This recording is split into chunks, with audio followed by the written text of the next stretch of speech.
హల్లెలూయా. సమయం ఇచ్చిన దేవునికి, అలా అధ్యక్షుల వారికి, సంఘ కాపరికి హృదయపూర్వక వందనాలు తెలియజేసుకుంటున్నాం. దేవుడు ఇచ్చిన గొప్ప సమయం బట్టి వాక్యంలోకి వెళ్దాం.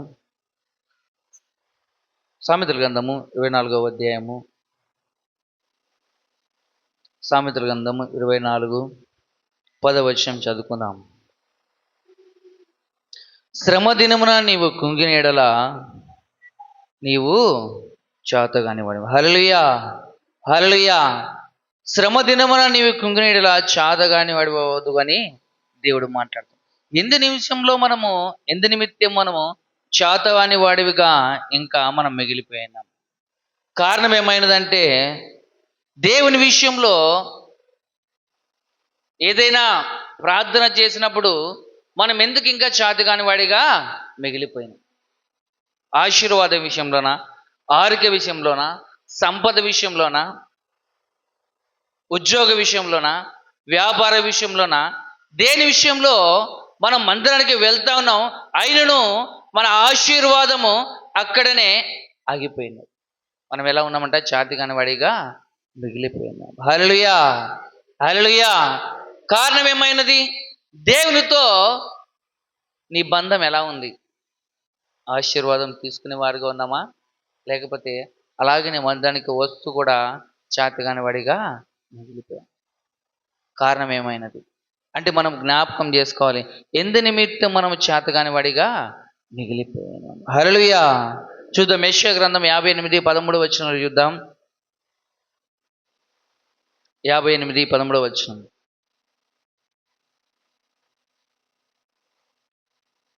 నా విశ్రాంతి దినమున వ్యాపారము చేయకున్నట్లు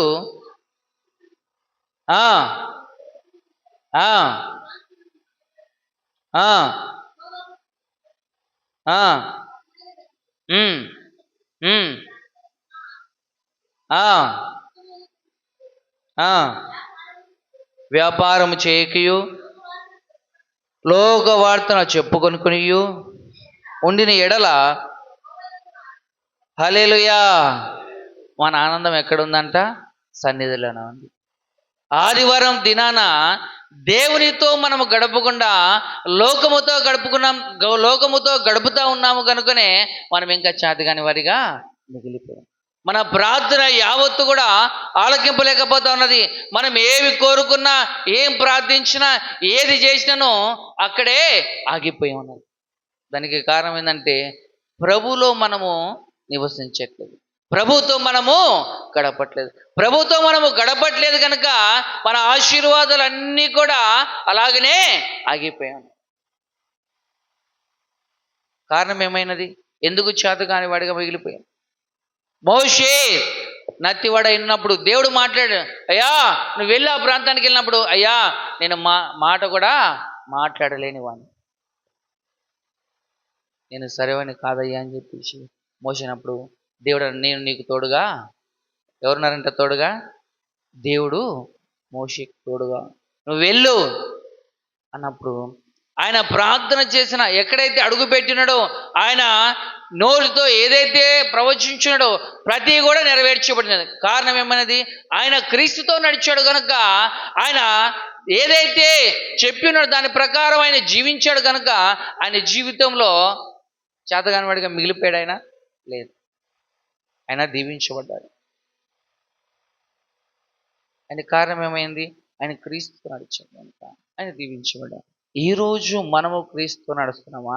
అలాగనే ప్రతి విషయంలో కృంగిపోతూ, శ్రమ వచ్చినప్పుడు, శోధన వచ్చినప్పుడు, వేదన వచ్చినప్పుడు కుటుంబము దినదినము కృంగిపోతా ఉన్నది, దిగజారిపోతా ఉన్నది. సమస్యలు, నిందలు, అవమానాలు, ఉద్యోగం రాకపోవటం, ఎక్కడికి వెళ్ళినా నష్టము జరగటం, ప్రతిరోజు ఏదో ఒకసారి కుటుంబంలో అనారోగ్యం పాలవటం, ప్రతిదీ జరగటానికి కారణం ఏమైంది? మోషే చెప్పగలనే దేవుని మాట విన్నాడు కనుకనే ఆయన దీవించబడ్డాడు. ఈరోజు మనం దేవుని మాట, మనము మందిరానికి వచ్చి దేవుని మాట వినట్లేదు కనుక మనం ఏమవుతుందంటే దీవించబడట్లేదు. అలాగనే ఇంకా చాతగాని వాడిగానే. ఆయన మాట వినకపోయినట్లయితే మోషే దీవించబడేవాడా? కాదు. విన్నాడు కనుక ఆయన ఏమైపోయాడంట? దీవించబడ్డాడు. మనం వినలేదు కనుకనే మనం ఇంకా అక్కడే ఉన్నాం. హల్లెలూయా. చూద్దాం, కీర్తనల గ్రంథము 18 6వ వచనంలో చూద్దాం. నా శ్రమలో నేను యెహోవాకు మొరపెట్టి తిని, నా దేవునికి ప్రార్థన చేసి తిని, ఆయన తన ఆలయములో ఆలకించి. హల్లెలూయా. ఎక్కడ ఆలకించారంటే ఆయన ఆలయం. అంటే మనం ఎక్కడికి రావాలి ప్రతి ఆదివారము? దేవుని ఆలయములోకి వచ్చి ఎప్పుడైతే మనం మొరపెడతామో, మొరపెట్టినప్పుడు దేవుడు మనకు విడుదల చేస్తాడు. మనం ఆలయంలోకి అడుగు పెట్టకుండా ఎంతమంది పాస్టర్లకు ఫోన్ చేశారు కానీ, అయ్యా ప్రార్థన చేయి, అయ్యా ప్రార్థన చేయి, నేను చేసేది నేను చేస్తా, నువ్వు ప్రార్థన చేయంటే మన ప్రార్థన వినబడుతుందా దేవునికి? వినపడదు. దైవసేవకుడు ప్రార్థన చేస్తూ ఉంటాడు. ఆయన ఉపవాసం ఉండి ప్రార్థన చేసినా, ఎలా ప్రార్థన చేసినా, కన్నీటి ప్రార్థన చేసినా, నీలో జీవం లేనప్పుడు, నీలో క్రీస్తు లేనప్పుడు దైవసేవకుడు ఎంత ప్రార్థన చేసినా ఉపయోగం ఉందా? లేదు. హల్లెలూయా. మరి ఎలా నువ్వు నా ప్రార్థన జీవితంలో దైవసేవకు నా గురించి సరిగా ప్రార్థన చేయట్లేదేమో, వారు దీవించబడుతున్నారు, మరి నేను అలాగనే ఉండిపోయాను, వారికి మేలు జరుగుతుంది, ఆయన ప్రార్థన చేసినప్పుడు అంటే దైవసేవకుడు వారి గురించే ప్రార్థన చేస్తున్నాడా, నా గురించి ప్రార్థన చేయట్లేదా అని ఏంటంటే హృదయంలో. కానీ నీవు మందిరానికి వస్తున్నావా లేదా? దేవునితో గడుపుతున్నామా లేదా? దేవుని వాక్యంలో స్థిరంగా ఉన్నామా లేదా? ఎలా ఉన్నావు? నువ్వు ఆశ్రదించబడే బిడ్డగా ఉన్నావా? చాతగాని వాడివి కానీ అలాగనే మిగిలిపోయామా? మందిరంలో ఉన్నప్పుడు నీ ధ్యాస, నీ ఆలోచన, నీ తలంపులు ఎలా ఉన్నాయి? దేవునితో ఉన్నాయా, లోకముతో ఉన్నాయా? హల్లెలూయా. హల్లెలూయా. లోతు భార్య, ఈ దేశం శపింపబడి ఉన్నది, మీరు ఇక్కడి నుంచి వెళ్ళిపోండి అన్నప్పుడు సరే అని చెప్పి వారందరూ వెళ్ళిపోయారు. కానీ లోతు భార్య ఏం చేసిందంట? వెనక్కి తిరిగి ఎటువైపు చూసింది? లోకం వైపు. లోకంలో ధనం గురించి మొత్తం చూసిందాను. అమ్మో నా ధనం ఏమైపోతాను, నష్టమైపోతాను. ఏమైపోయిందంట? ఉప్పు స్తంభముగా. హల్లెలూయా. మరి అది ఆమె లోకం వైపు చూసింది కనుక మరణానికి అప్పయ్యపడాలి. ఈరోజు మనము కూడా దైవ సేవకుడు మాట చెప్పిన మాట వినకుండా లోకం వైపు చూస్తే ఏమైపోతుందంట? మనం కూడా ఎక్కడికి అప్పచెప్పబడతామో మరణానికి అప్పచెప్పబడుతుంది. మరి నువ్వు ఎవరికి అప్పచెప్పబడుతున్నావు? దేవుని సన్నిధికి చెప్పిన ప్రకారం మందిరానికి వచ్చి దేవునితో మాట్లాడుతున్నావా, లోకముతో మాట్లాడుతున్నావా? లోకముతో మాట్లాడితేమో శ్రమ, దేవునితో నువ్వు గడిపితే దీవెన. హల్లెలూయా. హల్లెలూయా. మాది విధవరాలు ఎలీషా దగ్గరికి పదే ఎందుకు వెళ్ళింది? ఒకసారి వెళ్ళొచ్చు కదా, ఒక్కసారి ప్రార్థన చేయొచ్చు కదా. ముమ్మార్లు వెళ్తూనే ఉందంట. ఎందుకు? ఆమెకు సమాధానం వచ్చే వరకు వెళ్తానే. ఒక్కసారి వెళ్ళి అయిపోయిందా? లేదు. మనం కూడా మందిరానికి ఒక ఆదివారం వచ్చి తెల్లబట్టలు వేసుకొని, ఈరోజు నేను ప్రార్థన చేశాను కదా, దేవుడు నాకు ఇస్తాడేమో అని చెప్పేసి ఈ ఒక్కసారి ప్రార్థన చేయించుకున్నట్టు అయిపోతుందా? దీవించబడే వరకు వెళ్తూనే, దీవించినా కూడా దేవుడు రక్షించిన తర్వాత ఈరోజు వేల మంది మర్చిపోయారు దేవుణ్ణి. దేవుడు దీవించినాక, బ్రతికించిన తర్వాత, సమాధానం ఇచ్చిన తర్వాత, విడుదల ఇచ్చిన తర్వాత దేవుణ్ణి జ్ఞాపకం చేసుకోకుండా మర్చిపోయిన వారు అనేకులు. మనమే మర్చిపోతే సృష్టించిన దేవుడు మనం గుర్తుపెట్టుకుంటాడా? హల్లెలూయా. అమ్మ అన్నిసార్లు వెళ్ళినప్పుడు ఆమెకి సమాధానం దొరికింది. ఆమె బ్రతుకున్న దినములన్నీ దీవించబడ్డాయి. ఆమె చేతగాని దానిగా మిగిలిపోయిందా? నలుగురు అవమానపడిందా? లేదు. అది ఏమైతే కుటుంబం అంతా కలిసి కూడా దైవసేవకుడు చెప్పిన మాట విని ప్రార్థన చేశారు. కలిసి ప్రార్థన చేశారు. ఒక్కతే ప్రార్థన చేసిందా? కలిసి ప్రార్థన చేసినప్పుడు దేవుని ఆశీర్వాదం ఆమెకి బ్రతికిన దినములన్నీ కూడా. ఈరోజు మన జీవితంలో, మన కుటుంబంలో ఎందుకు ఆ దీవెన ఆశీర్వాదము కుంగురించబడట్లేదంటే, మందిరానికి వెళ్ళి మనకు కావాల్సింది మన కుటుంబంలో ఏదైతే లోటుగా ఉందో ఆ లోటును తెచ్చుకోవట్లేదు. ఒట్టి చేతులతో వస్తున్నాము, ఒట్టి చేతులతోనే వెళ్ళిపోతాం. ఆశీర్వాదాన్ని తీసుకెళ్తాం. మందిరానికి వచ్చి నిద్రపోతూ ఉంటాం. ఏదో ఆలోచన, ఏదో తలంపులు, ఏవో అప్పు సమస్యలు, రకరకాలవన్నీ ఆలోచిస్తా. కానీ నీకు కావాల్సిన భోజనం ఏదైతే ఆత్మీయ భోజనం సిద్ధపడుతున్నామో ఆ సిద్ధపరిచిన ఆహారం నువ్వు తినక ఈరోజు ఏమైపోయిందంట, చేతగాని వాడివిగా కుటుంబంలో మిగిలి, ఒక భర్త స్థానంలో, ఒక భార్య స్థానంలో, ఒక కుమారుడు స్థానంలో, ఒక కుమార్తె స్థానంలో అలాగనే మిగిలిపోయావు. కారణం ఏమైంది? ఎవరికి దూరంగా ఉన్నాం మనము? దేవునికి దేవునికి దూరంగా ఉన్నావు కనుకనే అలాగనే మిగిలిపోయావు. దేవుడు అంటున్నాడు, నువ్వు చేతగాని వాడివి అలాగనే మిగిలిపోయావు. కారణం ఏమైందంటే, నీవు నాకు దగ్గర. హల్లెలూయా, హల్లెలూయా.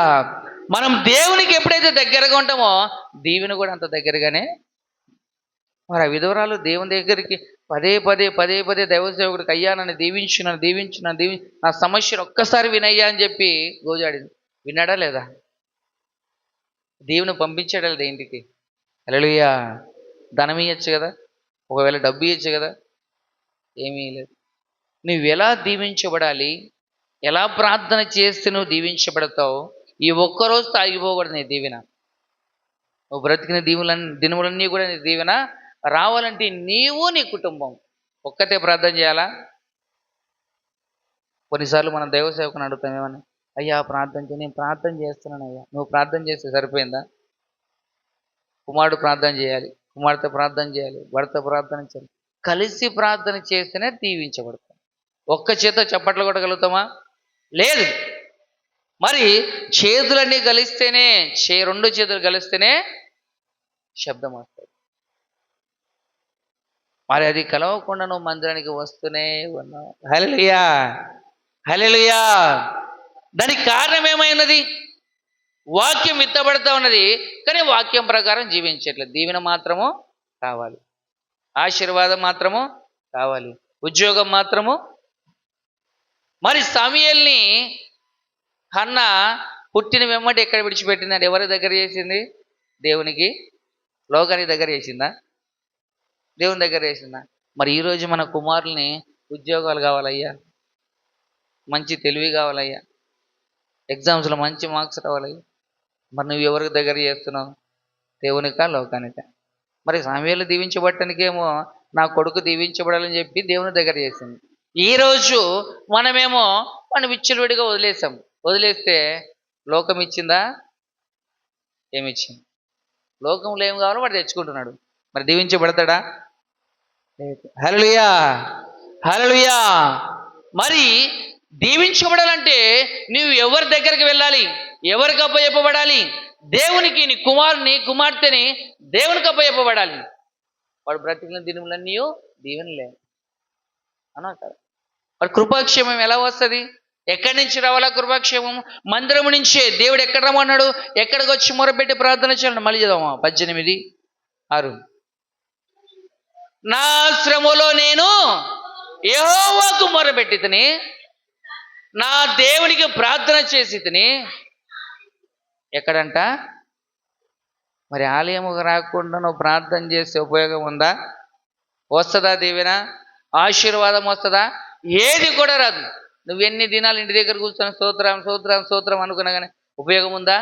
నీ శ్రమ ఏమైనదో ఆలయంలోకి వచ్చి దేవుని దగ్గర మనం ఎప్పుడైతే విన్నపము చేసుకుంటామో ఆ విన్నపము దేవుడు వినాలి. అంతేగాని మౌనంగా కూర్చొని పక్కన వాళ్ళు చప్పట్లు కొడుతున్నారులే నాకెందుకు లేదు, పక్కన వాళ్ళు ఆరాధిస్తున్నారు నాకెందుకు అని చెప్పి నీవు మౌనంగా ఉంటే నీ ఆశీర్వాదం కూడా మౌనంగానే, నీ దీవెన కూడా మౌనంగానే ఉండిపోతాను.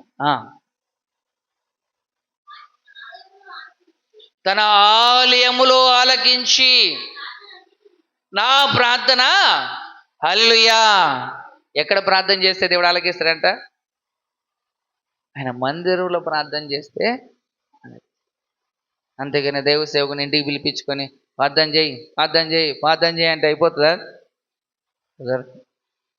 నువ్వు ఆలయంలోకి వచ్చి ఏడ్చి మొరపెట్టి, అయ్యా నా ప్రార్థన విను, నా మొర ఆలకించి ప్రభువా తండ్రి, శ్రమలో ఉన్నాను, నేను శ్రమలో ఉన్నాను కనుక నాకు ఆ విడుదల దయచేయము ప్రభా, మొరపెట్టుము, ప్రయాసపడి భారం మోయించున్న వాళ్ళారా నా యొద్దకు రండి. ఏం కలుగుతుందంట మనకి? మరి ఏదో విశ్రాంతి నీ కుటుంబంలో? శోధన వస్తూ ఉంది, రోగం వస్తూ ఉంది, సమస్య వస్తూ ఉంది, నింద వస్తూ ఉంది, అవమానం వస్తూ ఉంది, అన్నీ భరిస్తున్నావు కానీ మందిరానికి మాత్రము రావట్లేదు. పోతుందా విడుదల? పోతుందా శోధన? మరి నువ్వు రాకుండా నువ్వు ఎంత ప్రయాసపడ్డా కానీ ఉపయోగం ఉందా? లేదు. దేవుడే చెప్తాడు, నువ్వు ఎంత ప్రయాసపడ్డా కానీ చిల్లు సంచిలో వేసిన సమాధానం. ఒక జ్ఞానవంతుని చదువులేని తీసుకొచ్చి, అయ్యా నీకు 1,00,000 ఇస్తాము, మా వాడికి గవర్నమెంట్ జాబ్ ఇయ్య అంటే ఇస్తాడా? వాడి అర్హత ఉందా? మరి అక్కడైనా చేయగలుగుతాడా? అర్హత లేదు. మరి అర్హత లేకుండా మనము దేవసేవకుడు ఎంత ప్రార్థన చేస్తే కానీ నీకు ఆశీర్వాదం రావట్లేదంటే దానికి కారణం ఏమైంది? నీవు దేవునికి దగ్గర లేకుండా వారు ఎంత మొరపెట్టినాను ఉపయోగం ఉందా? లేదు. నీకు అర్హత లేదు ఆశీర్వాదానికి. ఆ అర్హత రావాలంటే ఎక్కడికి వచ్చి మొరపెట్టాలంటే మనము దేవుని ఆలయంలోకి వచ్చి మొరపెట్టి, అయ్యా నాకు అర్హత తెచ్చి నా పాప దోషాలను క్షమించు, నీకు దూరముగా బ్రతుక, రక్తంలో శరీరంలో పాలు పొంది కూడా నీ రక్షణ పొంది కూడా నీకు దూరంగా నేను బ్రతుకుతున్నాను. అందుకే ఏమో నా దీవెన, నా ప్రార్థన ఆలకింపవద్దు. నీ క్రియలు నీకు నీ దేవునికి ఎలా ఉన్నాయంట? అడ్డుగోడగా. మరి అడ్డుగోడను మందిరానికి వచ్చి తొలగించుకోకుండా అడ్డుగోడని అలాగనే ఒక్కొక్కటి కట్టుకుంటే వెళ్తే ప్రార్థన ఆలకింపబడుతుందా? ఎవరు ప్రార్థన చేసినా. మరి సాంసోను, బలమైన సాంసోను, ఆయన బైబిల్ గ్రంథంలో అన్నింటిలో కూడా ఆయన బలమైన సాంసోనుగా ఉన్నాడు. తన శక్తిని అంత ఎవరికి అప్పచెప్పాడు? లోకానికి అప్పచెప్పాడా? లేకపోతే ఎవరికి అప్పచెప్పాడు? ఆయన లోకానికి. ఎక్కడ అప్పగింపబడ్డాడు? మరణానికి చివరి సమయంలో అడిగాడు. ఒక్క అవకాశం ఇస్తాడు, అవకాశం. కానీ మరణానికి. హల్లెలూయా, హల్లెలూయా. దేవుడు ఇచ్చిన మనకి ఏదైతే మనకు ఒక కృపనిచ్చాడు, జ్ఞానం ఇచ్చాడు, పరిచర్య చేసే కృపనిచ్చాడు, పాటలు పాడే కృపనిచ్చాడు, వాక్యం చదివే కృపనిచ్చాడు, రకరకాల తలంపులు దేవుడు మనకిచ్చి ఉన్నాడు. ఎందుకు? దేవునిలో వాడబడాలని. ఆ వాడబడే కృపలన్నీ కూడా లోకానికి అప్పచెప్తే మనకు చివరికి ఎక్కడికి అప్పచెప్తాడు మనల్ని దేవుడు? మరణానికి. మరి ఇన్ని వేల లక్షల మంది ఉన్నారు, వారందరికీ లేని కృప దేవుడు నీకు ఇచ్చాడా లేదా? మంచి స్వరణ ఇచ్చాడు, వాయిద్యాలు వాంచే శక్తిని ఇచ్చాడు, వాక్యం చదివే శక్తిని ఇచ్చాడు, పరిచర్య చేసే జ్ఞానం ఇచ్చాడు, అన్నీ ఇచ్చాడు. మనం దేవునికి వాడబడుతున్నామా? దేవునికి వాడబడమని చెప్పి ఆయనకి గొప్ప శక్తిని ఇస్తే ఆయన ఏం చేశాడంటే లోకానికి అప్పచెప్పాడు. ఒక స్త్రీకి అప్పచెప్పినందుకు ఎక్కడికి అప్పచెప్పాడంటే ఆయనని మరణానికి ఉపయోగం లేదు. హల్లెలూయా, హల్లెలూయా. నేనిచ్చిన మహిమ నాకు వాడబడకుండా నువ్వు లోకముతో ఉన్నావు కనుక లోకంలోనే. కనుక దేవుని విషయంలో మనం ఎంత అజాగ్రత్త కలిగి ఉన్నాం. దేవుడిచ్చిన కృపలు తలంతులు అన్ని పెట్టుకొని కూడా మనం ఇంకా చేతగాని వాడిగా మిగిలిపోయామంటే కారణం ఏంది? ఎవరిని మహిమపరచట్లేదు? దేవుని మహిమపరచట్లేదు. దేవుని మహిమపరచట్లేదు కనుకనే నీ జీవితంలో అన్ని ఆశీర్వాదాలు కూడా ఆగిపోయి ఉన్నాయి. దీనికి కారణం దేవుడా మనమా? హల్లెలూయా. ఇవన్నీ పొందుకోవటానికి కారణం ఎవరంట? మనమే. మనం పొందుకోలేకపోతున్నాం, అర్హత కోల్పోయాం. ఆయన ఇచ్చే ప్రతి దీవెన కూడా అందుకోలేని స్థితిలో మనము ఎంత ప్రార్థన చేసి మొరపెడుతున్నా కానీ, శోధన వస్తున్నా కానీ ఆశీర్వాదం మాత్రము రావట్లేదు. కారణం ఏంటంటే నీవు దేవునికి దూరముగా ఉన్నావు. హల్లెలూయా. ఎవరికి దూరంగా అంటే దేవునికి దూరముగా ఉన్నావు. దేవునికి దగ్గరగా ఉంటే ఏ కీడు అపాయం కూడా నిన్ను ఇశ్రాయేలు కాపాడువాడు కునుకడు. ఒకవేళ నిద్రపోతున్నాడంటే నువ్వు దృష్టిలో లేనంటే కదా. నీ అపాయం వస్తుందంటే నువ్వు దృష్టిలో లేనంటే కదా. ఇశ్రాయేలును కాపాడు అంటే ఇశ్రాయేలు స్థానంలో నువ్వు ఉన్నావా లేదా? ఆ స్థానం నీలో ఉందా లేదా? మందిరంలో వచ్చి ప్రతి వారం అటెండెన్స్ చేసుకున్న వారికి లెక్కలో ఉండదు, రాని వారికి అటెండెన్స్లో లెక్క ఉంటుందా? కొన్ని గుర్తుంటుందా ఎవరో? హల్లెలూయా. మరి రెగ్యులర్గా వచ్చేవారు మాత్రమే గుర్తుపెట్టుకోం. ఎప్పుడు అమావాస్య పుణ్యానికి ఒకసారి మందిరానికి వచ్చి ప్రార్థన చేయి పాస్టర్ అంటే గుర్తుంటుందా? కనుక నువ్వు ఇశ్రాయేలును కాపాడువాడు కొనుకడు. ఆ స్థానంలో నువ్వు ఉన్నావా లేదా జ్ఞాపకం చేసుకో. చివరి వాక్యం చూసుకున్నాం. కీర్తన గ్రంథము 32:7 చూద్దాం. కీర్తన 32:7. నా దాగు చోటు నీవే, శ్రమలో నుండి నీవు నన్ను రక్షించెదవు. ఆ ఆ ఆ ఉమ్, ఉమ్, ఉమ్. హల్లెలూయా. ఎక్కడికి వస్తే బుద్ధి జ్ఞానం దేవుడు నేర్పిస్తాడంటాం. దేవుని సన్నిధి రాకుండా ఇవన్నీ వస్తాయా? బుద్ధి వస్తుందా? జ్ఞానం వస్తుందా? కంజర గాడిదల వల్ల మీరు ఉండద్దు అంటున్నాడు. హల్లెలూయా. అంటే నువ్వు ఈ లోకముతో స్నేహం చేస్తున్నావు కనుక లోకముతో దేవుడు పోల్చాడు. అలాగూ ఉండకుడి. నీకు బుద్ధియు జ్ఞానము తెలివిని సమస్తము కావాలంటే ఎక్కడికి వచ్చి అడగాలంటే మనము దేవుని ఆలయంలోకి ఇచ్చి. మరి ఆలయంలోకి రాకుండా మనం ఎన్ని అడిగిన ఉపయోగం ఉందా? రికమెండేషన్లు పనిచేస్తాయా అమ్మా? రికమెండేషన్లు ఇక్కడ పనిచేయవు. దేవుని సన్నిధిలో ఎంతమంది చేత నువ్వు రికమెండ్ చేసి మాత్రం చేయించిన ఉపయోగం ఉందా? దేవుని సన్నిధి, దేవుని హృదయంలో నివాసము చేయకుండా ఎన్ని రికమెండేషన్ చేసి ప్రార్థన చేయించిన ఉపయోగము. కనుక దేవుడే చెప్తాడు, నువ్వు చాతగాని వాడిగా మిగిలిపోవటానికి కారణం ఏమంటే నీవు నాకు దగ్గరగా లేవు. నీవెప్పుడైతే నాకు దగ్గరగా ఉంటావో దీవెన అంత దగ్గరగా, నీకు ఆశీర్వాదం కూడా అంత దగ్గరగా.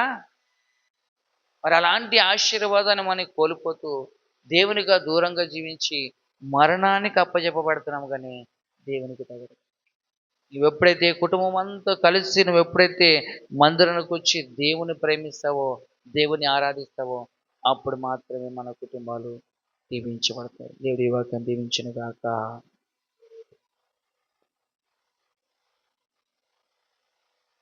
స్తోత్ర ప్రార్థన చేసుకున్నాం. యేసయ్యా నీకు వందనాలయ్యా. దేవానికి స్తోత్రం స్తోత్రం స్తోత్రం. ప్రియులరా, నువ్వు కృంగిని సమయంలో దేవునికి మర్రపెట్టుకుంటే ఆయన నీకు ప్రత్యుత్తరం ఇస్తాడు. దావీదంటున్నాడు, యెహోవాకు మర్రపెట్టుమో ఆయన నాకు ప్రత్యుత్తరం ఇచ్చినట్టున్నాడు. దావీదంటున్నాడు, నేను దేవుని తట్టు చూచినప్పుడు నాకు వెలుగు కలిగింది, దేవుని వైపున చూచినప్పుడు నాకు ధైర్యం వచ్చిందని ప్రభు భక్తుడు దావీదు మాట్లాడుతున్నాడు. ఈ సమయమందు నువ్వు కృంగిపోతున్నావా? ఏ విషయంలో నువ్వు కృంగిపోతున్నావో ఆ స్థితిలో నుండి నా దేవుడు నిన్ను బలపరిచే దేవుడు, నిన్ను స్థిరపరిచేటువంటి దేవుడు, నీకు గొప్ప జీవితంలో నీ జీవితంలో గొప్ప కార్యములు దేవుడు అనుగ్రహించేటువంటి దేవుడు. కాబట్టి యెహోవా సన్నిధులకు రా, ప్రభు సన్నిధికి రా. అందుకంటున్నాడు, మీరు దుష్టుడు ఆలోచన చొప్పున నడవక, పాపుల మార్గం నిలవక, అపవాచ్యులు కూర్చుండ చోట కూర్చుండక, యెహోవా ధర్మశాస్త్రమునందు దివారాత్రులు ధ్యానించేవారు దేవునికి వాక్యం సెలవిస్తూ ఉంది. కాబట్టి దేవుని సన్నిధిలో వచ్చినట్లయితే దేవుడు నిన్ను బలపరిచి ఆయన నిన్ను కృప చూపుతాడు. ప్రార్థన చేసుకున్నాం. మళ్ళా మరి 11 గంటలకు స్త్రీలిక కూడిక ఉన్నది. అలాగనే స్తోత్రము కూటమును దేవుడు ఆశీర్వదకరంగా జరిగించినట్లుగా సేవకుల సమావేశ కూడిక ఉన్నది. సాయంకాలము 7 గంటలకు మళ్ళా మరి కూడిక ఉన్నది. కాబట్టి దేవుడే మరి యొక్క దినమంతా కూడా పరిచర్యలో దేవుడు బలముగా మనల్ని నడిపించేటట్లుగా మనము ప్రార్థన చేసుకుందాం. స్తోత్రం స్తోత్రం. అనిల్ పాస్టర్ గారు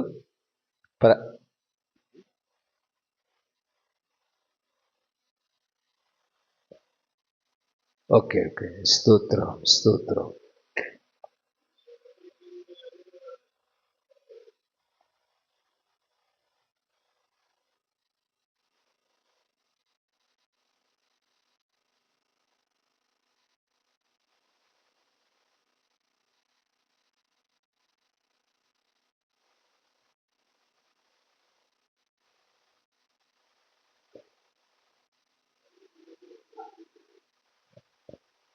ఓకే. నీ ప్రేమే నన్ను ఆదరించేను, నీ ప్రేమే నన్ను ఆదరించేను, సమయోచితమైన నీ కృపయే నన్ను దాసి కాపాడెను. నీ కృపయే దాచి కాపాడెను. నీ ప్రేమే నన్ను ఆదరించేను. చీకటి కెరటాలలో కృంగిన వేళలో ఉదయించే నీ కృపణ వెదలు చెదరిని మనసే నూతన మాయన. ఉదయించేను కృపణ వెదలు చెదరిని మనసే నూతన మాయన. మనగడయి మరుమలుపు తిరిగేనా. మనగడయి మరుమలుపు తిరిగేనా. నీ ప్రేమే నన్ను ఆదరించేను. నీ ప్రేమే నన్ను ఆదరించేను. సమయోచితమైన నీ కృపయే నన్ను దాసి కాపాడెను. నీ కృపయే దాచి కాపాడెను. నీ కృపయే దాసి కాపాడెను. నీ ప్రేమే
పరిశుద్ధుడా, ప్రేమ కలిగిన తండ్రి, దయ కలిగిన ప్రభువా, నీ ఉన్నత గణనామముల కృతజ్ఞతాస్తుతులు ప్రభువా.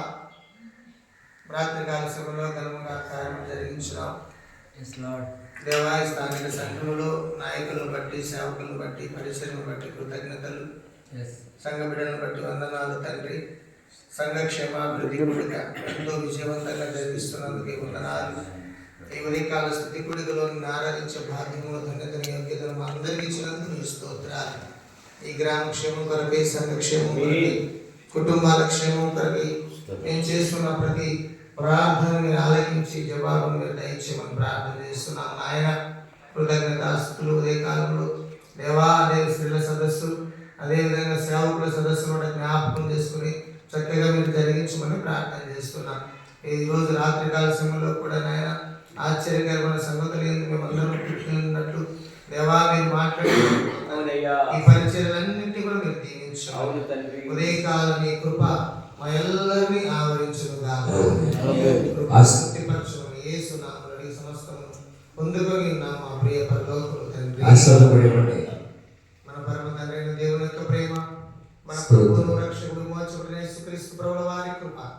పరిశుద్ధాత్మన్యోన్య సహవాస సన్నిధి చేరి ఉండమనుకును సకల లోక సకల పరిశుద్ధులకు నీ పరిచర్యలన్నింటినీ సదా తోడై ఉండి సంరక్షించి వర్ధిల్లింపచేయునుగాక.